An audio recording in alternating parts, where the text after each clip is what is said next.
सकती है या फिर पार्टी पर।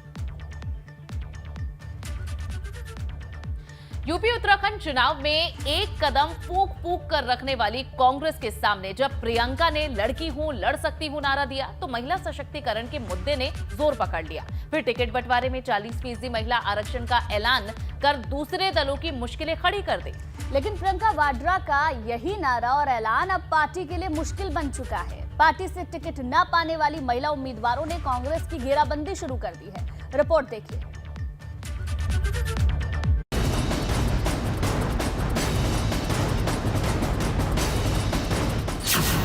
अदिति की ललकार, प्रियंका पर सीधा प्रहार। प्रियंका के खिलाफ लेडी ब्रिगेड का हल्ला बोल। यूपी में सत्ता का वनवास खत्म करने के लिए प्रियंका ने लड़की हूं लड़ सकती हूं का नारा दिया, लेकिन अब उन्हें एक लड़ाई कांग्रेस से बगावत कर भाजपा का दामन थामने वाली महिलाओं से भी लड़नी है। रायबरेली सदर से कांग्रेस विधायक रही अदिति ने हाल में पार्टी की प्राथमिक सदस्यता से इस्तीफा दिया और अब कांग्रेस की नीति और नियत पर सवाल दाग दिए। प्रियंका गांधी वाड्रा का कल एक बयान आया, सीएम के चेहरे पर और कोई दिखता नहीं, लेकिन आज वो खुद यू टर्न ले रही हैं, कह रही कि मैंने तो ऐसे ही कह दिया था। एग्जैक्टली यही कश्मकश की सिचुएशन बनी हुई है पूरी पार्टी में। यही कन्फ्यूजन की इस सिचुएशन पूरी पार्टी में बनी हुई है, चाहे वो केंद्रीय लेवल पे हो, चाहे वो उनके कांग्रेस प्रेसिडेंट और कोर कमेटी हो, चाहे वो कोई भी प्रदेश हो। कांग्रेस का दूसरा नाम है मेरे ख्याल से बस कन्फ्यूजन। मुद्दे की बात तो ये है कि ऐसा ही रुख हाल ही में कांग्रेस की लड़की हूं लड़ सकती हूं स्लोगन से जुड़ी पोस्टर गर्ल प्रियंका मौर्य भी दिखा चुकी है। स्लोगन दिया गया था कि लड़की हूं लड़ सकती हूं, लेकिन आज ये डॉक्टर प्रियंका मौर्य कहेगी कि लड़की है, लड़ने का हुनर रखती है, मेहनत भी किया, रिजल्ट्स भी टॉप पे आए, लेकिन मुझे लड़ने का मौका नहीं दिया गया।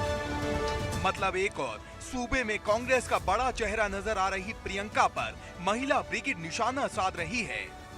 दूसरी ओर अब तक ये साफ नहीं हो सका है कि प्रदेश में कांग्रेस का सीएम फेस आखिर है कौन, क्योंकि हाल में खुद को प्रियंका ने मुख्यमंत्री के तौर पर सबसे बड़ा चेहरा बताया। आपको किसी और का चेहरा दिख रहा है जी यूपी में कांग्रेस पार्टी की तरफ से? जी तो फिर तो आप ही चेहरा है, मतलब दिख तो रहा है ना सब जगह मेरा चेहरा जी। लेकिन अपने ही इस बयान से यू टर्न लेने में प्रियंका ने देर नहीं लगाई। कहीं कहीं मेरी पार्टी ये तय करती है कि कौन मुख्यमंत्री का चेहरा बनेगा, कहीं कहीं नहीं करती है, तो ये मेरी पार्टी का तरीका है, इसमें हेजिटेशन की क्या बात है? कोई हेजिटेशन नहीं। आपने कहा भी कि आप ही हैं, कोई हेजिट नहीं, मैं ये नहीं कह रही हूँ कि मैं ही हूँ चेहरा, वो तो मैंने थोड़ा चिढ़ के कह दिया, क्योंकि बार बार आप लोग वही सवाल कर रहे हैं, ऐसी कौन सी बड़ी बात है? आप बताइए, इतने प्रदेश हैं, इतने प्रभारी हैं, चाहे कांग्रेस पार्टी के हों चाहे भाजपा के हों, क्या आप उन सबसे पूछते हैं कि वो मुख्यमंत्री का चेहरा बन रहे हैं?